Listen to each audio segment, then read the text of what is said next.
Well, I grew up in MMA in Mackay, which is up in North Queensland. So that's probably 4 hours north of town, south of Townsville. And it's sort of a mining town, so there's not really much happens there. And just it's quite a quiet town. There's nothing serious that sort of goes down.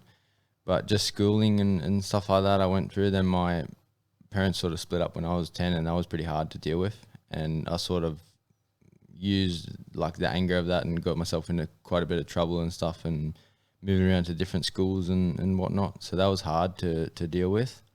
And then eventually they put me into this program called Boxing Bandits when I was at Mackay Northern Beaches State High School, and that sort of got me back into fighting because I did karate when I was 6 years old, 6 to 11 I think it was, and just had too much energy. So my parents like, you got to do something. So I did that and then stopped it to play footy.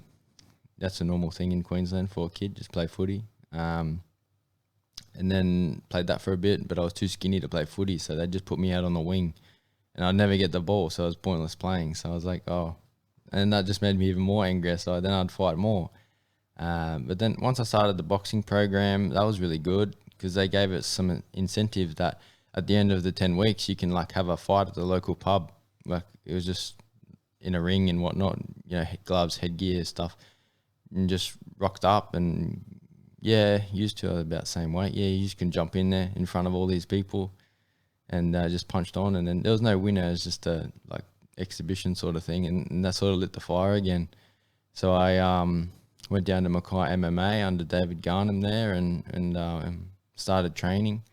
Trained there for about 12 months. And like I got really good. I was the only kid there. So I was just training with the adults and that was like, thrown in the deep end. They're all pretty big boys too.